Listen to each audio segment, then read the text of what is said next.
Ok les amis, bienvenue dans ce nouveau tutoriel dans lequel je vais vous montrer comment est-ce que vous pouvez retoucher vos photos de telle sorte à faire ressortir les couleurs. Vous allez voir qu'il n'y a rien de sorcier, que c'est assez simple. À partir du moment où vous avez une bonne photo de base comme celle-ci, là vous avez des clients à moi, vous avez un couple que j'aime beaucoup. Au passage, si vous regardez cette vidéo, je vous embrasse. Et donc je vais vous montrer comment est-ce qu'on peut faire pour ressortir les couleurs sur une photo que vous faites. Bien évidemment, qui dit faire ressortir les couleurs dit qu'il doit déjà y avoir de la couleur sur votre photo. Sinon, c'est difficile d'inventer de la couleur quand il n'y en a pas. Là, en l'occurrence, ce que je fais quand je prends mes mariés ou mes couples en photo, je les guide vers les couleurs qu'ils peuvent utiliser pour la séance photo. Ça aide pour avoir des jolies couleurs. Souvent sur Instagram, vous me dites MC, comment est-ce que tu fais pour avoir de très jolies couleurs sur tes photos?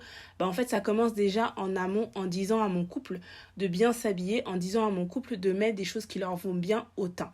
Donc je les guide à ce niveau-là.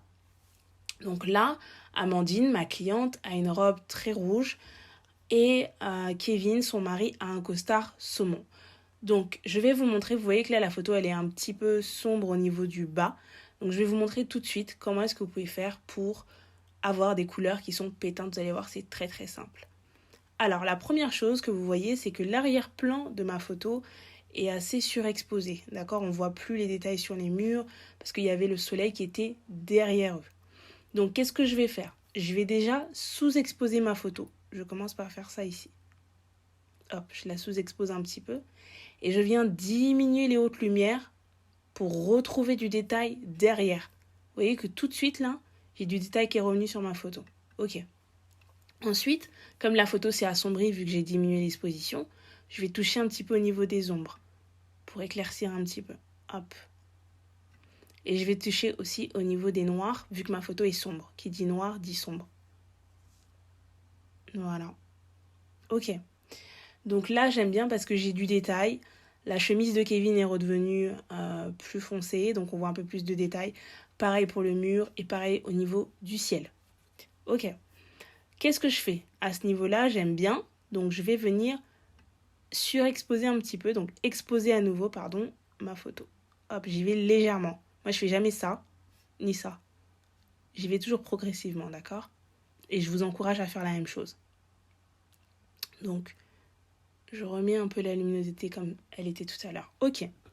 Maintenant, vous avez à ce niveau-là, sur Lightroom, au niveau de la texture, de la clarté et du correction du voile, et la vibrance et la saturation, vous avez des options pour augmenter et modifier les couleurs de votre photo. Je vous montre comment ça se passe. Par exemple, si on touche à la correction du voile, regardez ce qui se passe.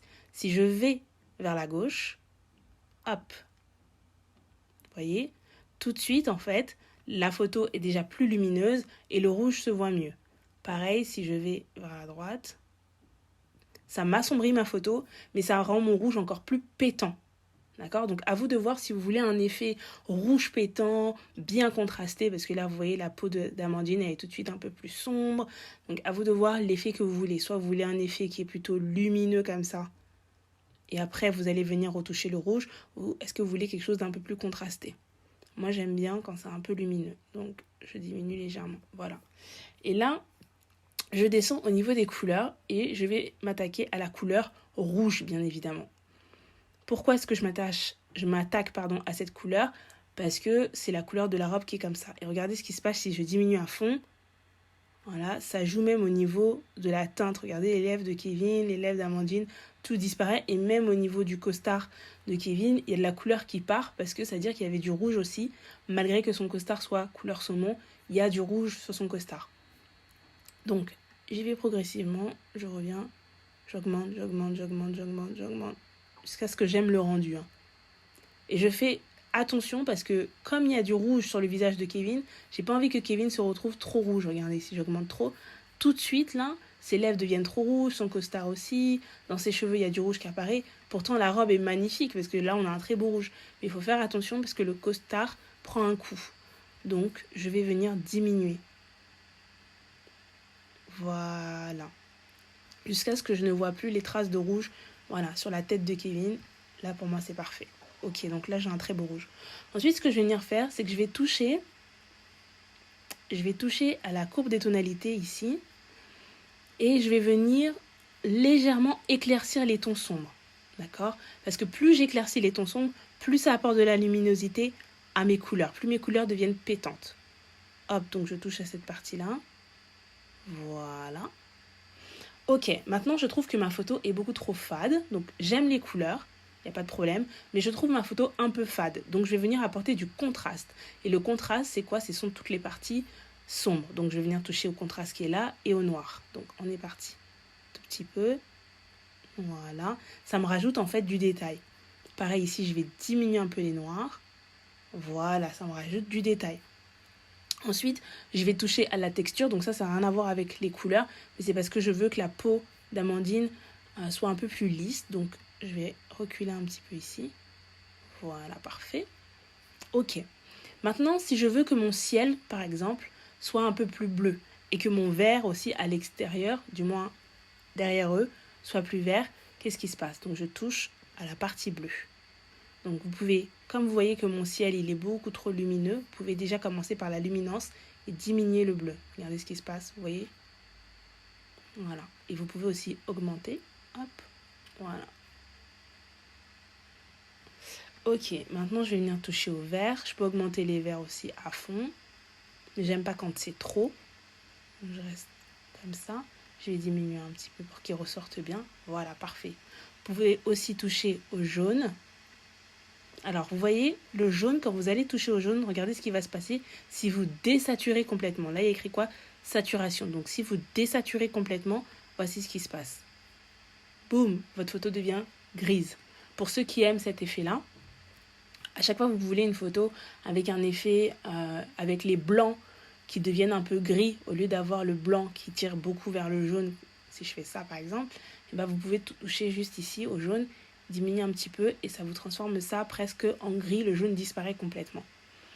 Donc vous voyez aussi que quand vous touchez à la couleur jaune, ça vous augmente en fait, ça vous rend votre vert beaucoup plus pop. Donc des fois, le vert, la couleur verte que vous pouvez avoir sur une photo, il ne s'agit pas uniquement en fait du vert qui est là, ici, mais il peut s'agir du jaune, d'accord? Donc à vous de voir. Et par exemple, vous pouvez changer aussi la teinte de la verdure. Vous pouvez la rendre très très verte, comme vous pouvez la rendre un peu plus rosée, orangée, d'accord? Donc à vous de voir. Moi, je vais laisser ça comme ça. Et là, le jaune, je vais hop, le diminuer un petit peu et l'éclaircir un peu. Voilà. Ok. Maintenant, je vais toucher ici aux ombres pour encore apporter plus de contraste. Voilà, vous voyez que les cheveux d'Amandine deviennent beaucoup plus sombres. J'aime beaucoup. Je fais en sorte que les visages ne soient pas trop sombres. C'est pour ça que je ne fais pas comme ça. Parce que si je fais à fond, comme ça, si je me mets à -100, regardez le visage de Kevin. Il devient beaucoup trop sombre et c'est pas ce que je veux. Après, ça peut être un rendu que vous pouvez apprécier. Hein. Si vous appréciez, allez-y. Moi, je veux pas que ce soit trop. Donc, je reste comme ça. Et je reviens sur mon exposition que j'avais diminuée. Et je reviens la mettre. Hop! Et voilà. Et je diminue un peu les blancs. Tac. Voilà mes amis, je vous montre le avant-après. Et voilà, vous avez une très belle photo retouchée simplement. On n'est pas allé dans les extrêmes, d'accord? Donc vous voyez que là, la robe ressort très bien. La verdure aussi. Les couleurs sont chaudes. Il y a de la joie. Il y a du contraste. C'est lumineux. On adore. Et bien écoute, si tu as aimé cette vidéo, n'hésite pas à me laisser un like. Pense à t'abonner pour les prochaines vidéos que je vais poster. Mets-moi dans les commentaires le type de vidéo que tu voudrais voir, parce que j'ai quand même quelques idées, mais bon, j'aimerais bien savoir aussi ce que toi tu en penses et ce que tu voudrais voir. Et puis, pense à t'abonner pour les prochaines vidéos. Je te dis à très vite. Ciao!